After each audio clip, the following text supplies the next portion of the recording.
बिस्मिल्लाहिर्रहमानिर्रहीम अस्सलाम वालेकुम। जिस चीज का इंतजार था फाइनली आज वो डे आ गया है। यमन के हौसियों ने अमेरिका के 10 अरब डॉलर्स के करीब इतना महंगा एयरक्राफ्ट कैरियर जिस पर 90 के करीब तैयारे आते हैं उसको क्रूज और बैलिस्टिक मिसाइलों से हिट कर दिया है। ये इतना बड़ा अमेरिका के लिए झटका है, इतना बड़ा झटका है। अब आपको ये बात समझ आई होगी कि ईरान ने हालिया जो इनको बैलिस्टिक मिसाइल पहुंचाए थे और जिसका ऐलान किया था, आज असल में ईरान ने डायरेक्टली ये बात कही है कि देखो हम अमेरिका की तबाही का जनाजा कैसे निकाल रहे हैं। आज दुनिया आकर देखे, हौसियों ने इतना बड़ा कारनामा अंजाम दिया है कि अमेरिका हिलकर रह गया है। यानी आप सोचें कि अगर उनका लेवल ये हो गया है कि अब वो अमेरिका के एयरक्राफ्ट कैरियर को निशाना बना सकते हैं तो दुनिया में वो कुछ भी कर सकते हैं। देखिए, एक एयरक्राफ्ट कैरियर ही तो होता है कि जिसके ऊपर आपने किसी भी मुल्क से जंग करनी होती है, तो जब आपके पास कोई बेस नहीं होती तो आप एयरक्राफ्ट कैरियर लेकर आते हैं। 10 अरब डॉलर से जायद का एयरक्राफ्ट कैरियर है ये, और इस पर 90 के करीब आपके तैयारे आ सकते हैं। जब किसी जगह जंग होती है तो इसको ले जाया जाता है समंदरों में और वहां से उड़ाया जाता है। देखिए, अमेरिका की सारी टेक्नोलॉजी का जनाजा निकल गया है। आप जानते हैं कि 6 सिक्योरिटी लेयर्स थी और पहली तकरीबन 4 से 5 जो लेयर्स हैं वो सारी फारिग हो गई हैं। यानी जब वहां से क्रूज मिसाइल और बैलिस्टिक मिसाइल निकले हैं तो आप झक मार रहे थे वहां पर, आपने इसको रोका क्यों नहीं है? ये रोक ही नहीं पाए। अब बताइए कि चाइना आज खुश क्यों नहीं होगा? असल में हुआ ये है कि अमेरिका और बरतानिया ने एयर स्ट्राइक किया यमन के ऊपर और इनकी सिविलियन आबादी पर जाकर इन्होंने हमला किया था और 58 के करीब लोग मार दिए थे। अब बरतानिया का जो टाइफून फाइटर्स हैं और इसके अलावा अमेरिका के जो फाइटर्स हैं, ये सारे के सारे असल में वो साइप्रस से उड़े थे और ये यहाँ से एयरक्राफ्ट कैरियर से उड़े थे और इसी तरह एक और एयरक्राफ्ट कैरियर से इनका उड़ा। अब इन्होंने काम ये किया, इनको पता चल गया। इन्होंने जब ये देखा, अब इन्होंने जाकर डायरेक्टली उसको हिट किया है और अमेरिका के पैरों, और उन्होंने कहा है कि ये डायरेक्ट हिट था और एक्यूरेट हिट था। यानी आप अंदाजा कर लें कि अब यमन ये सूरत हाल हो गई है कि अमेरिका का दिफाई निज़ाम इतना बुरी तरह वीक हो गया है कि वो यहाँ पर जाकर इसको हिट करे। और जितना आज चाइना, रूस और ईरान में जश्न मनाया जा रहा है, शायद आज से पहले नहीं। देखिए, 95 शिप तबाह किए 6 से 7 महीने के बाद जितनी बड़ी जंग लड़ी जा रही है उसमें पहली मर्तबा ऐसा हुआ है कि इन्होंने एयरक्राफ्ट कैरियर को जाकर हिट किया है। यानी ये इतना दर्दनाक, इतना दर्दनाक, इतना दर्दनाक हमला था अमेरिका के लिए कि पूरे चाइना में इस वक्त हेडलाइन ये बनी हुई है, रूस में हेडलाइन ये बनी हुई है, पूरे वर्ल्ड में हेडलाइन बनी है कि अमेरिका के एयरक्राफ्ट कैरियर को हिट कर दिया है। यानी आप सोचें कि ये कुछ शिप नहीं है, ये जो आपको कार्गो शिप जा रहा है, कोई डिस्ट्रॉयर जा रहा है, ये एयरक्राफ्ट कैरियर है जिस पर 90 के करीब आपके तैयारे होते हैं जो पूरी तरह दिफाई निज़ाम है। यानी इसको बनाने और चलाने में दुनिया के पास चंद ममालिक है जिनके पास एयरक्राफ्ट कैरियर होता है और ये बहुत बड़ी कोई जंग होती है उसमें इस्तेमाल होता है। जब उनके बैलिस्टिक और क्रूज मिसाइल इस्तेमाल हो रहे हैं, इससे एक बात तो साफ जाहिर हो गई है कि अमेरिका की टेक्नोलॉजी अब गटर में फेंकने के काबिल हो गई है। और ये जो ममालिक अमेरिका के आगे लेटे हुए हैं कि माई बाप तुसी ये सब कुछ, उनको जरा शर्म आनी चाहिए कि 2 वक्त की रोटी ना खाने वालों की टेक्नोलॉजी का लेवल आप देख ले। असल में हुआ क्या है, वो 5 सिक्योरिटी लेयर्स होता ये है कि अर्ली वार्निंग सिस्टम इसमें लगा होता है कि दूर से कई 100 किलोमीटर दूर से भी अगर कोई मिसाइल या कोई चीज आती है, ये उसको फौरी डिटेक्ट करता है और उसको आने से पहले ही वहां पर उड़ा देता है। आप बताएं कि सारी सूरत हाल में इनकी सारी जो सिक्योरिटी लेयर्स थी वो बीट करके आए, इसका क्या मतलब समझे? यानी आप ये सोचें कोई हाइपरसोनिक मिसाइल नहीं था जो ईरान ने मारा था इजराइल के ऊपर, ये तो बैलिस्टिक मिसाइल और क्रूज मिसाइल है। इससे एक बात जाहिर हो गई है, जो बैलिस्टिक और क्रूज मिसाइल इनके पास आए हैं वो ऐसी चीज, उसमें ऐसी टेक्नोलॉजी है जो इनके रेडार पर डिटेक्ट नहीं होते या इनके रेडार सिस्टम को जो ये एयरक्राफ्ट कैरियर में लगा है उसको मैनेज करते हैं ताकि इनको पता ही ना चल सके। अब आप सोचें कि जब ये खबर आई है, ईरान में टॉप लेवल की हेडलाइन ये है, चाइना में ये है, रूस में ये है, अमेरिका में ये है और दुनिया में वो ये बात बता रहे हैं कि देखो हमने इनका एयरक्राफ्ट कैरियर हिट किया है। अब दूसरी सूरत हाल ये है कि हौसियों ने कहा है कि अब 2 काम हम करने जा रहे हैं और ये बड़े वाज़ेह उनके अल्फाज है। उन्होंने कहा है कि अब जो हम इजराइल के खिलाफ ऑपरेशन करेंगे इसमें क्वालिटी प्लस क्वांटिटी होगी। कमाल है ये बात। देखिए क्वालिटी का मतलब क्या है? क्वालिटी का मतलब ये है कि हम जब हिट करेंगे तो बड़े शिप्स को कर सकते हैं। आज एयरक्राफ्ट कैरियर को अगर वो एक्यूरेट और डायरेक्ट हिट कर सकते हैं तो इसका मतलब है कि अमेरिका के F-35 और ये टाइफून और बाकी तमाम उतारने में गिराने में कोई मसला नहीं। देखिए असल में अमेरिका को तकलीफ क्या चढ़ी थी, इन्होंने इनका ड्रोन उतार लिया था। ये बात अमेरिका से हजम नहीं हो रही कि हमारी ड्रोन टेक्नोलॉजी इनके पास चली गई है। अब आप सोचे जरा कि एक कोई ऐसा मुल्क है जो बिल्कुल हौसियों जैसा यानी कोई काम के काबिल नहीं है, आपने उसको टेक्नोलॉजी दे दी है और उसमें जरूरत तो पहले से है, वो वहां पर मारी जा रहे मार मार कर आपका उन्होंने भुड़कस निकाल दिया है। अब आप यही अंदाजा कर ले कि अगर अफगान तालिबान के पास ये चीजें आ जाए तो अमेरिका का वो ड्रोन गिरा नहीं देंगे। हुआ ये है कि रशिया ने फैसला कर लिया है कि वो अफगान तालिबान को दहशतगर्दी की लिस्ट से निकाल उनको तस्लीम करने जा रहे हैं। चाइना ने भी अब ये फैसला कर लिया, ईरान ने भी कर लिया है, पाकिस्तान के ऊपर भी जो प्रेशर है कि हम भी ये काम करें और तालिबान के साथ एक एग्रीमेंट सबका हो जाए। जैसे ये काम होगा आप देखेंगे रूस अड्डे लेकर पहुंच जाएगा और वो अफगान तालिबान की जो एयर स्पेस है उसको इस्तेमाल नहीं होने देगा, उनको देगा डिफेंस सिस्टम, उनको देगा मजबूत करेगा, क्योंकि अब उनको ऐसे ममालिक चाहिए जो अमेरिका के खिलाफ डटकर खड़े हो। अब अफगान तालिबान को सबसे पहले एक एयर डिफेंस सिस्टम दिया जाएगा या उनको पार्ट्स पहुंचाया जाएगा, उनको कहा जाएगा भाई तुम खुद बना लो, हमारा नाम ना लेना, जो मार के हमेशा से होता है। अब इस सूरत हाल में जब वो ये काम करेंगे, जैसे भी हौसियों को पहुंचाया गया है, यानी ईरान ने कहा है कि जी हमारे पास S-400 जो है वो नहीं है, अमेरिका ने कहा इनको S-400 नहीं दिया जा रहा, बल्कि एक उनके पास मौजूदा अगला नहीं दिया जा रहा और इनको पार्ट्स दिए गए हैं, उसका डिजाइन और चीजें ईरान ने अपने मतलब की बनाकर S-400 के बिल्कुल इक्वलेंट सारी चीजें वही हैं, ऊपर से डिजाइन बदल कर दुनिया को ये कहा जी हमारे पास ये है, वो कह रहे हैं ये इनके पास आने वाला है। अब एग्जैक्टली यही अफगानिस्तान के साथ सूरत हाल है, उनको वो देंगे ताकि उनकी एयर स्पेस में कोई भी ड्रोन आए या कोई तैयारे बाहर से आए उनको वो गिरा दे। तो आप अंदाजा कर सकते हैं कि हौसियों के साथ भी ये काम हुआ है। असल में चाइना बहुत ज्यादा खुश है। चाइना इसलिए खुश है कि अमेरिका एक वाहिद ये प्रोडक्ट है एयरक्राफ्ट कैरियर की जो ये यहाँ पर लाकर हमला कर सकता है ताइवान या साउथ चाइना सी में। अब आप जरा अंदाजा करें इंडिया के लिए मसला क्या है और बाकी ममालिक के लिए।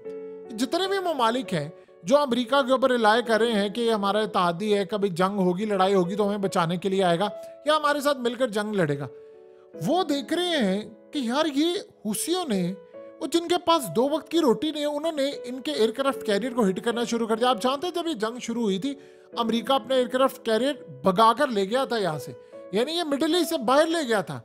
अब हुआ कुछ ये है कि काफी अरसे से अमेरिका का यहाँ पर एयरक्राफ्ट कैरियर वापस आया और आकर वो कर रहा था जासूसी।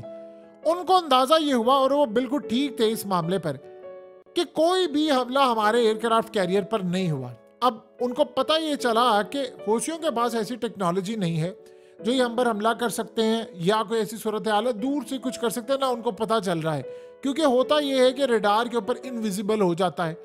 लेकिन अब मामला ये हुआ है कि अचानक से चंद दिन में उनके पास कुछ ऐसी टेक्नोलॉजी आई है। अब वो इब्राहिम रईसी के बाद मरने के बाद पहुंचाई गई है या पहले है, इस बारे में अभी कंफर्मेशन कहीं से नहीं है, लेकिन बहरहाल चंद दिन में पहुंचाई गई है। जैसे ही टेक्नोलॉजी उनके पास पहुंची है उन्होंने इसको लोकेट किया और उसको हिट कर दिया। डायरेक्ट और एक्यूरेट, ये 2 वर्ड उन्होंने यूज किए, डायरेक्ट और एक्यूरेट। अब अमेरिका को ये बात समझ आई है कि एयरक्राफ्ट कैरियर हमारे पास आखिरी चीज थी। असल में होता क्या है कि एयरक्राफ्ट कैरियर हो या आपके पास ड्रोन हो, MQ-9 रिपर ड्रोन ये आखिरी चीज है जो अमेरिका की लेटेस्ट सबसे जो जासूसी के लिए इस्तेमाल होती है। उसको तो उन्होंने सहरा में उतार लिया है और उतार कर देखिए मारना पहले ये होता है। अभी भी वो कह रहे हैं जी हमने मारा है, वो दुनिया को सच नहीं बता रहे, उन्होंने उतारा है इसको, वरना पहले जो मारे हो तो टुकड़े टुकड़े हो जाते हैं, ये तो बिल्कुल सालम उतारा है। उसके बाद एक चीज रह जाती है एयरक्राफ्ट कैरियर। अब आप बताइए कि आपके अगर तैयारे हों बड़े तादाद में, F-35 हो या F-18 हो या कोई और भी हो, आप जंग में कूदे हुए हैं और जंग के लिए अमेरिका के एयरक्राफ्ट कैरियर जो है वो तबाह किए जा रहे हैं, फिर क्या होगा? अब सोचे जरा जब ये ताइवान के साथ लड़ाई होगी, ताइवान का मामला तो ये है कि चाइना ने असल में काम ये करना है कि इनको पूरी तरह रिस्ट्रिक्ट करना है, यानी इनका कम्युनिकेशन सिस्टम जैम करना है, इनका जो रडार सिस्टम है वो जैम करना है, सिग्नल्स जैम करने हैं और उसके बाद ये उड़ने के हमला करने के काबिल ना रहे। अब आप सोचे जरा कि अगर ये टेक्नोलॉजी आ गई इनके पास, यानी ये वाली चीज आ गई, अभी तो सूरत हाल ये है ना कि रडार पर वो डिटेक्ट नहीं हो पाते, कुछ हो जाता। अगर चाइना ने किसी भी तरह से ईरान को टेक्नोलॉजी पास कर दी और वो टेक्नोलॉजी आगे होशियों तक पहुंच गई, जो कि पहुंच जानी आज नहीं तो कल, तो हो सकता है अगली दफा वो हमला कर वैसा उस टेक्नोलॉजी में अगर ये हो कि अमेरिका के ऊपर ये क्रूज मिसाइल मारे और साथ मारे बैलिस्टिक मिसाइल्स, और बैलिस्टिक मिसाइल और क्रूज मिसाइल से जब हमला हो और इनका सारे का सारा सिस्टम कर दिया जाए जैम, वो जब हमला हो तो वो जाकर हिट करे और सारा कुछ तबाह कर दे और ये उसको कैप्चर कर लें, जो सबसे अहम बात है।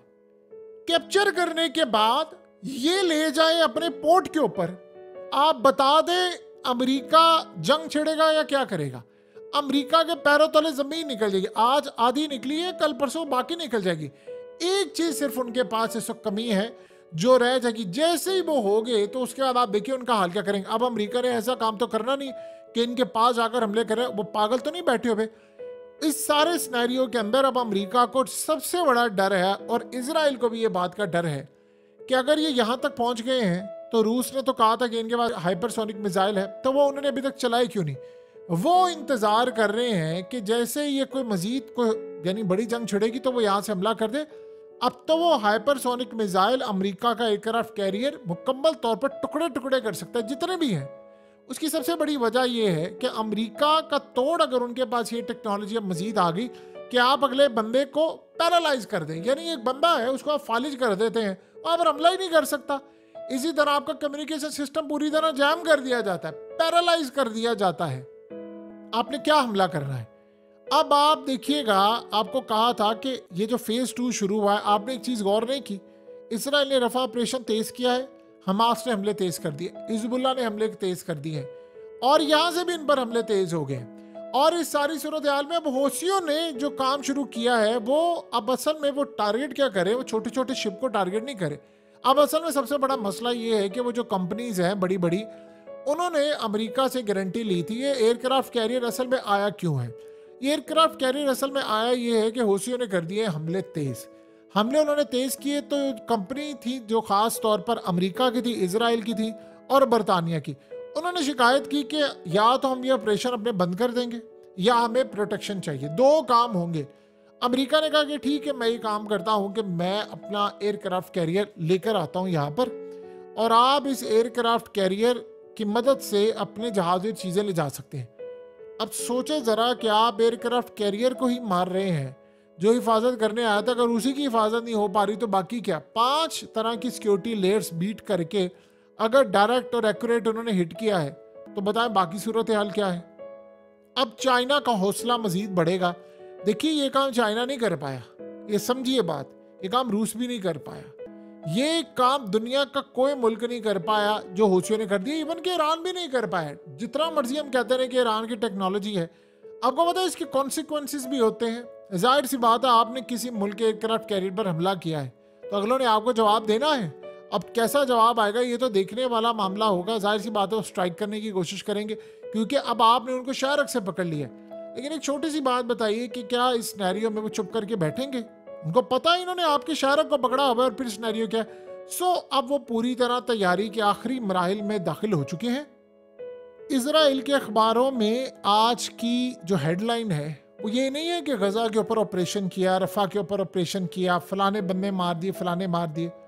उनकी इस वक्त की हेडलाइन है कि यमन के हौसियों ने अमेरिका पर यानी उसके एयरक्राफ्ट कैरियर पर मिसाइलों से हमला किया है और ये हमला इतना ज़्यादा खतरनाक था कि अब उन्होंने अगला हमला इजराइल के ऊपर करने की दोबारा तैयारी की है। अब इजराइल के लिए सबसे बड़ा झटका ये लगा है कि गालिबन हो सकता है कि हम चंद दिनों में देखें कि यमन के हौसियों ने इजराइल की कोई एयरबेस उड़ा दी है और वो मिसाइल जाकर हिट हुआ है, यानी जो हाइपरसोनिक मिसाइल है वो मारा। असल में हुआ ये है कि कल यमन की जानिब से बात की गई थी कि 3 मुस्लिम मुल्क है, 3 मुस्लिम मुल्क जो खुफिया तौर पर हमारे मिसाइल रोक रहे हैं ताकि हमारे मिसाइल इजराइल ना जाए। उन्होंने कहा 3 मुल्क है जो खुफिया तौर पर काम कर रहे हैं और हम उनको वार्न कर देना चाहते हैं कि आप अपनी औकात में रहें, ये ना हो कि आपके साथ जंग छिड़ जाए, आपकी लड़ाई नहीं, आप इस लड़ाई से बाहर हो जाए।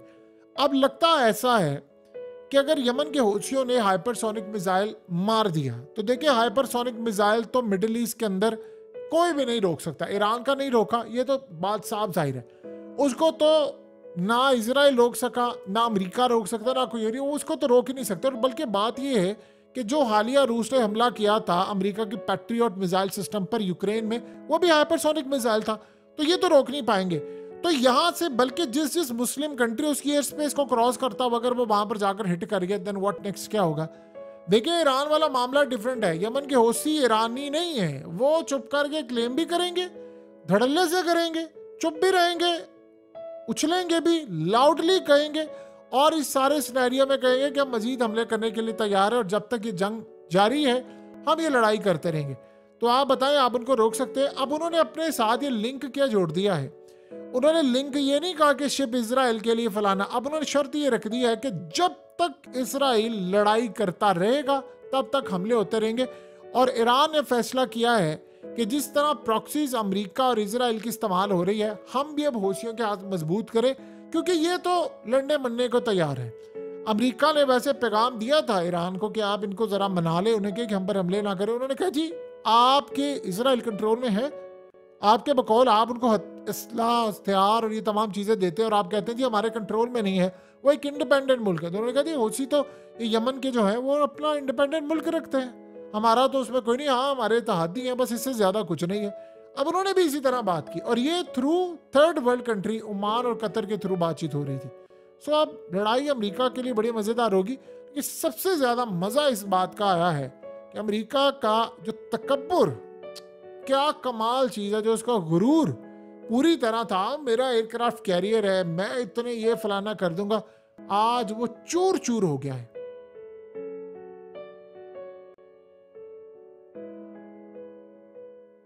हकीकत टीवी को सब्सक्राइब करना मत भूलें, वीडियो को लाइक करें, शेयर करें और कमेंट सेक्शन में अपनी राय का इजहार जरूर करें।